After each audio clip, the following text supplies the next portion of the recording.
Bir kun o'zimga savol berdim. Alloh meni yaxshi ko'radimi?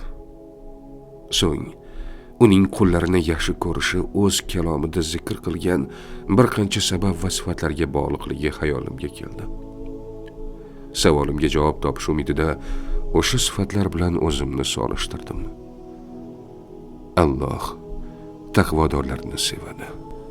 Ammo o'zimni taqvodor deyishga jasorat topa olmadim.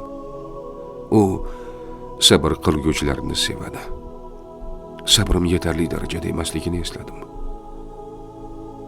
Robbim mujahidlarni yaxshi ko'radi. Menda esa aksincha kuch g'ayrat kam. Muhsinlarni, ya'ni yaxshilik qiluvchilarni sevadi. Eyvoh! Bu sifat menda bormi? Sanashni to'xtatdim.